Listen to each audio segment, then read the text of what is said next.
मोदी शाह के सपने में आते हैं राहुल। मुरादाबाद में अजय राय बोले, बहराइच हिंसा के आरोपियों का एनकाउंटर फर्जी। मोदी छल से बनारस जीते थे। बहराइच में दुर्गा प्रतिमा विसर्जन के दौरान हिंसा में राम गोपाल मिश्रा की हत्या के आरोपी रिंकू उर्फ सरफराज खान और तालिब एनकाउंटर में बुरी तरह जख्मी हो गए। दोनों के पैर में गोली लगी है। पुलिस ने बताया कि आरोपी नेपाल भागने की फिराक में थे। इन्हें इलाज के लिए नानपारा अस्पताल से बहराइच मेडिकल कॉलेज रेफर कर दिया गया है। कांग्रेस ने इस पुलिस एनकाउंटर को फर्जी बताया है। गुरुवार को मुरादाबाद पहुंचे कांग्रेस के प्रदेश अध्यक्ष अजय राय ने बहराइच हिंसा में हुए एनकाउंटर को फर्जी बताया। मीडिया से बातचीत में अजय राय ने कहा कि ये सरकार पहले से ही फर्जी एनकाउंटर करा रही है। अजय राय बोले, चाहे वो मंगेश यादव का एनकाउंटर हो, अजीत प्रताप सिंह का हो या फिर चाहे ये बहराइच एनकाउंटर, ये सरकार सिर्फ अपना फेल्योर छुपाने के लिए, अपनी कमियों को छिपाने के लिए फेक एनकाउंटर करा रही है। महाकुंभ में पहले कौन करेगा स्नान, विवाद बढ़ा। महानिर्वाणी की परंपरा, चुना अखाड़ा बोला, हमारे साथ जायदा साधु हम करेंगे। महाकुंभ में पहली बार अखाड़ों के स्नान पर विवाद खड़ा हो गया है। राजसी स्नान पहले कौन करेगा, दूसरे नंबर पर किस अखाड़े के साधु आएंगे, इसको लेकर दो अखाड़े अपने अपने दावे कर रहे हैं। स्नान का यह मुद्दा अखिल भारतीय अखाड़ा परिषद में उठा, जहां चुना अखाड़ा ने कहा, हमारे साथ सबसे ज्यादा साधु संत हैं, हम पहले स्नान करेंगे। इस दावे को श्री पंचायती अखाड़ा महानिर्वाणी से चुनौती है, क्योंकि सदियों से चली आ रही परंपरा में यही अखाड़ा पहले स्नान करता आया है। इस अखाड़े के सचिव महंत ने साफ कर दिया कि हमारे अखाड़े के साधु ही सबसे पहले राजसी स्नान करेंगे। अब नवंबर में होने वाली अखिल भारतीय अखाड़ा परिषद में संत इस विवाद पर दोबारा मंथन करेंगे। इसी के बाद तय होगा कि पहले राजसी स्नान कौन करेगा।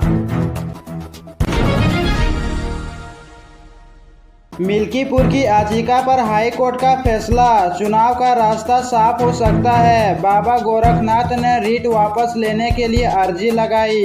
अयोध्या की मिल्कीपुर विधानसभा सीट पर चुनाव का रास्ता साफ हो सकता है। भाजपा के पूर्व विधायक बाबा गोरखनाथ और राम मूरत चुनाव याचिका वापस लेने बुधवार को हाई कोर्ट की लखनऊ बेंच पहुंचे।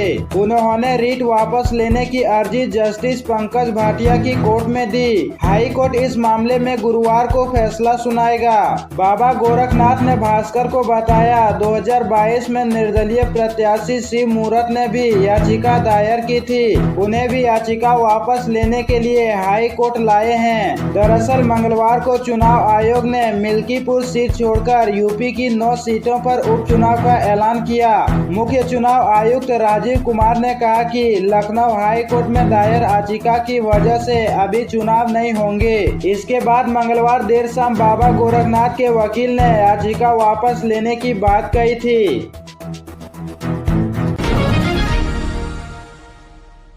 मिल्कीपुर चुनाव पर 15 दिन बाद सुनवाई, 9 सीटों के साथ नहीं होगी वोटिंग। बाबा गोरखनाथ ने कहा, सपा के वकील ने पेंच फंसाया। लखनऊ हाई कोर्ट ने मिल्कीपुर विधानसभा उपचुनाव से जुड़ी याचिका पर 2 नवंबर के बाद सुनवाई करने का फैसला किया है। इसके बाद यह तय हो गया है कि मिल्कीपुर में अब 13 नवंबर को उपचुनाव नहीं होंगे। गुरुवार को सुनवाई के दौरान भाजपा नेता गोरखनाथ बाबा के वकील संदीप यादव ने कोर्ट में याचिका वापस लेने की अपील की।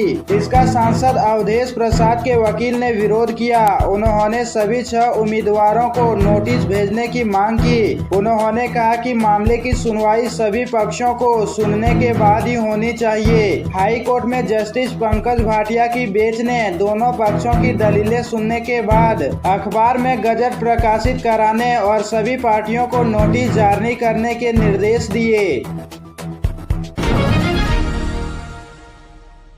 वाराणसी में 6 घंटे रहेंगे मोदी, एसपीजी पहुंची। सिगरा स्टेडियम में 20,000 कुर्सियां लगाई जा रही। 3,254 करोड़ की परियोजनाएं देंगे।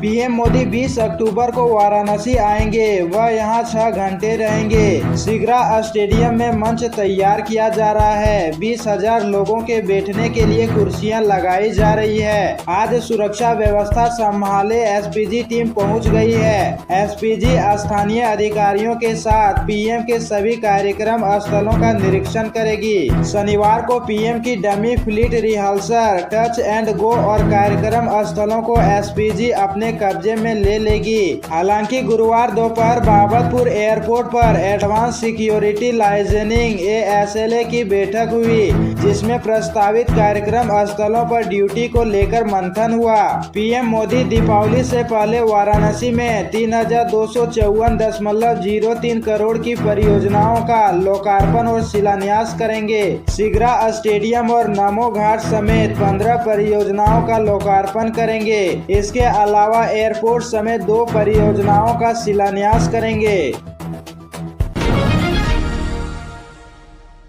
यूपी में मुफ्त में लगेगा स्मार्ट मीटर, नहीं देना होगा सर्विस केबल चार्ज।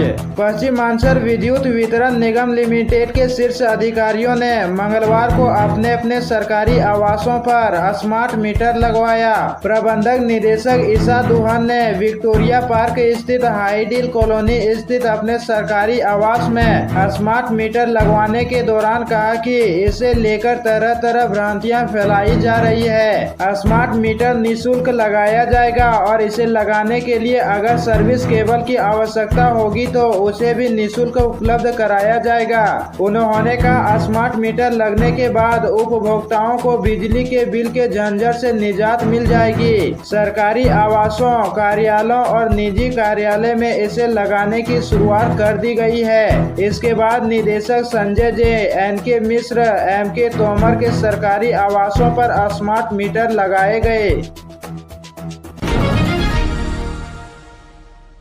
मेरठ का खरखोदा मोहउद्दीनपुर मार्ग 5 दिनों के लिए बंद, लोग झेल रहे तगड़ा जाम। मंगलवार को खरखोदा मोहउद्दीनपुर मार्ग पर हल्के भारी वाहनों का आवागमन पूरी तरह बंद कर दिया गया। मोहउद्दीनपुर कट व खरखोदा थाने के पास सभी वाहनों को रोक दिया गया। दिल्ली रोड व हापुड़ रोड की ओर आने जाने व वाहनों को बिजली बंसा बाईपास से निकाला गया। इससे पूरे दिन यहाँ जाम का हालात रहे, लोग जाम में फंसे रहे। तैनात यातायात पुलिस कर्मियों को जाम से निपटने में पसीना छूट गया।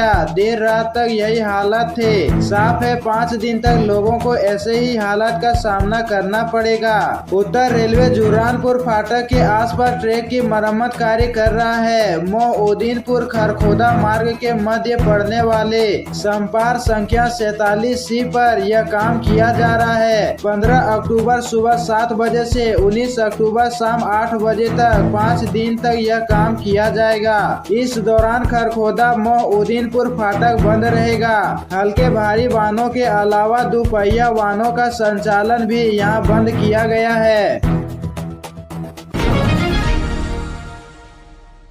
मऊ के बुनकरों को सरकार का तोहफा, सौर ऊर्जा संयंत्र पर 50% का अनुदान। सरकार द्वारा पावरलूम बुनकरों के कल्याण के लिए चलाई जा रही मुख्यमंत्री सौर ऊर्जा योजना संजीवनी बनेगी। इसके तहत मऊ परिक्षेत्र के बुनकरों के पावरलूम संचालन के लिए सरकार 50% अनुदान दिया जा रहा है। इसके लिए बुनकरों को विभाग में सारी प्रक्रियाओं को पूरा करते हुए आवेदन करना होगा। आवेदन की प्रक्रिया पूरी करने के बाद उन्हें निर्धारित क्षमता के अनुसार संयंत्र उपलब्ध कराया जाएगा। इसके लिए जनपद में प्रथम चक्र में 19 संयंत्र का लक्ष्य निर्धारित किया गया है। इसमें 5 केवी के 3, 6 केवी के 3, 8 केवी के 3, 10 केवी के 2, 12 केवी के 3, 15 केवी के 2, 20 केवी का 1, 25 केवी का 1 संयंत्र शामिल है। यह संयंत्र मुख्यमंत्री बुनकर सौर ऊर्जा योजना के तहत प्रदान किया जाएगा।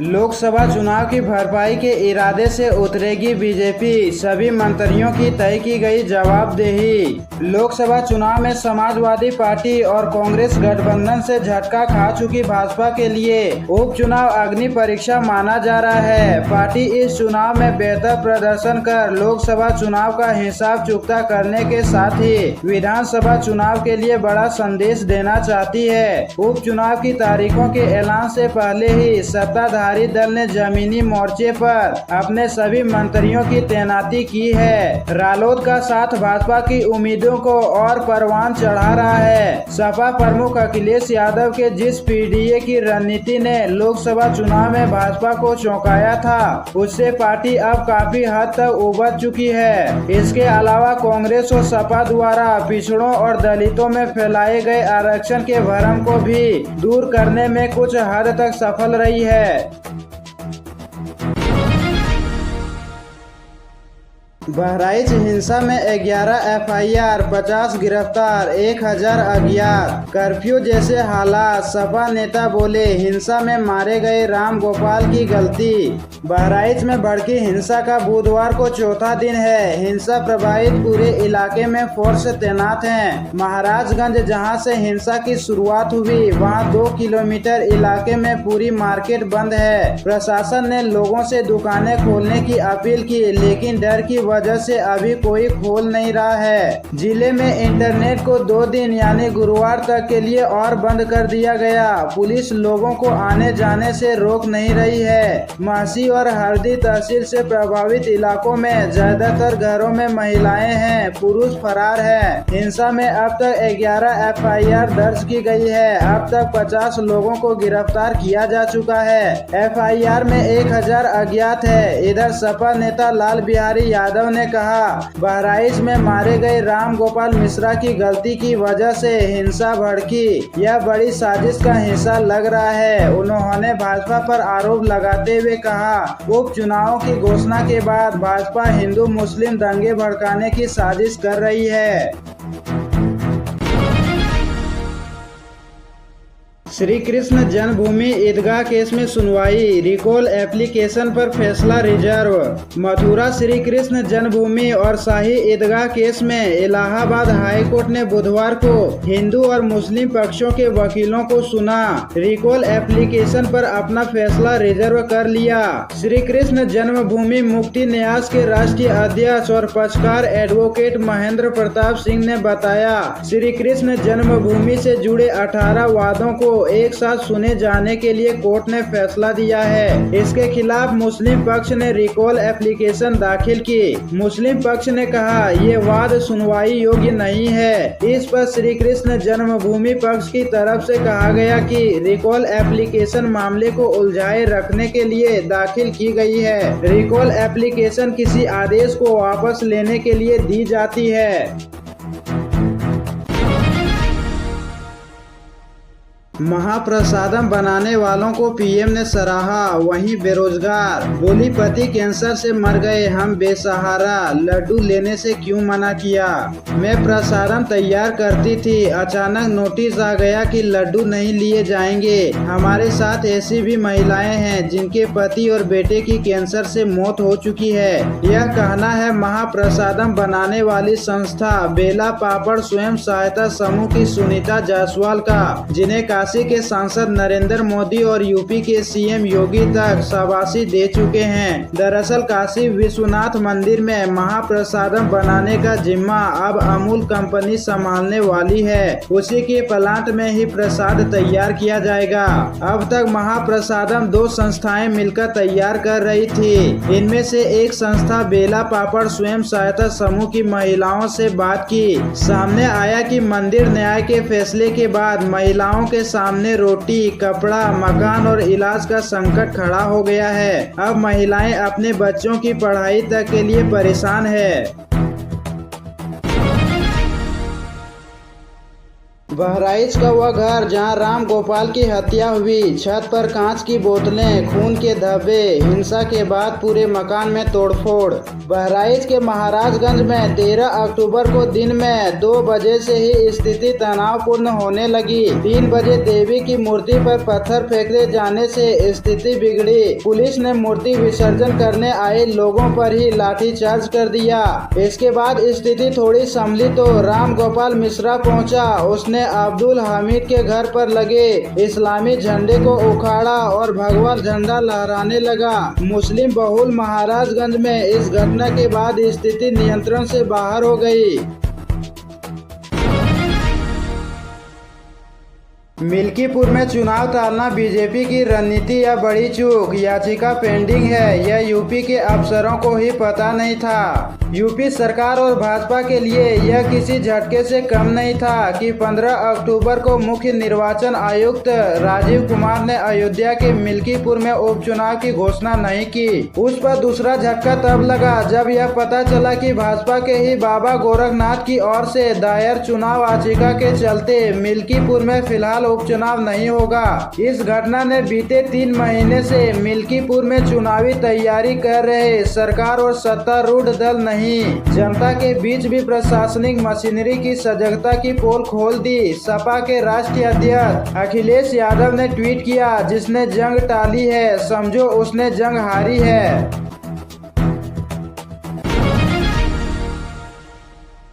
उपचुनाव में भाजपा को सत्ता में रहते सबसे ज्यादा नुकसान। अखिलेश का सक्सेस रेट 19%। यूपी में 7 साल में 80 सीटों का रिकॉर्ड। यूपी में उपचुनाव की तारीखों का ऐलान कल हो गया है। प्रदेश की 10 विधानसभा सीटों में सपा ने 6 और बसपा ने 5 सीटों पर प्रत्याशी घोषित किए हैं। उपचुनाव को 2027 में होने वाले विधानसभा चुनाव का सेमीफाइनल माना जा रहा है। बाजी मारने वाली पार्टी का निश्चित रूप से मनोबल बढ़ेगा, इसलिए भाजपा, बसपा और कांग्रेस सपा गठबंधन पूरा दमखम लगा रही है। राज्य में 2007 से अब तक लोकसभा और विधानसभा की 80 सीटों पर उपचुनाव हुए हैं। सत्ताधारी दल को 80 में से 51 सीटों पर जीत मिली है। नतीजों पर नजर डालें तो मुकाबले में बसपा भारी पड़ी है। उसका सक्सेस रेट 64%, सपा का सक्सेस रेट 19%, जबकि भाजपा को नुकसान उठाना पड़ा है। राज्य में शासन की बात की जाए तो 2007 से 2012 तक मायावती काबिज रही। 2012 से 2017 तक अखिलेश यादव की सरकार रही। 2017 से योगी आदित्यनाथ की सरकार है। बहराइच सांप्रदायिक दंगा, 2.5 साल में यूपी में पहली मौत। योगी सरकार में 97% कम आई। सपा बसपा सरकार में कितनी मौतें। बहराइच में दुर्गा प्रतिमा विसर्जन के दौरान भड़की हिंसा में एक युवक मारा गया। प्रदेश सरकार ने कहा दोषियों को बख्शेगी नहीं, उन्हें कड़ी से कड़ी सजा दी जाएगी। दूसरी तरफ इस घटना में प्रदेश में 2 पक्षों के बीच हिंसा के इतिहास को एक बार फिर दोहराया है। UP academy of administration and management की एक रिपोर्ट में मिलता है। इसके मुताबिक सांप्रदायिक दंगा तब कहा जाता है जब 2 पक्ष शांति और कानून व्यवस्था को बिगाड़ने की कोशिश करते हैं। भारतीय परिप्रेक्ष्य में अक्सर हिंदू और मुस्लिम के बीच होने वाली हिंसक घटनाओं को सांप्रदायिक दंगों में गिना जाता है। ये दंगे भले ही तुरंत किसी केस को लेकर शुरू होते हैं, लेकिन इनमें कहीं न कहीं गहरे में छुपे हुए मतभेद और फासले होते हैं। सदियों से अक्सर ऐसा होता आ रहा है। पूरे देश और राज्यवार दंगों के आंकड़ों की जानकारी देने वाली संस्था नेशनल क्राइम रिकॉर्ड ब्यूरो दंगों को 5 कैटेगरी में बांटता है। इसमें सांप्रदायिक, राजनीतिक, कृषि, छात्रों के मुद्दे, इंडस्ट्रियल और वाटर डिस्ट्रीब्यूट शामिल है।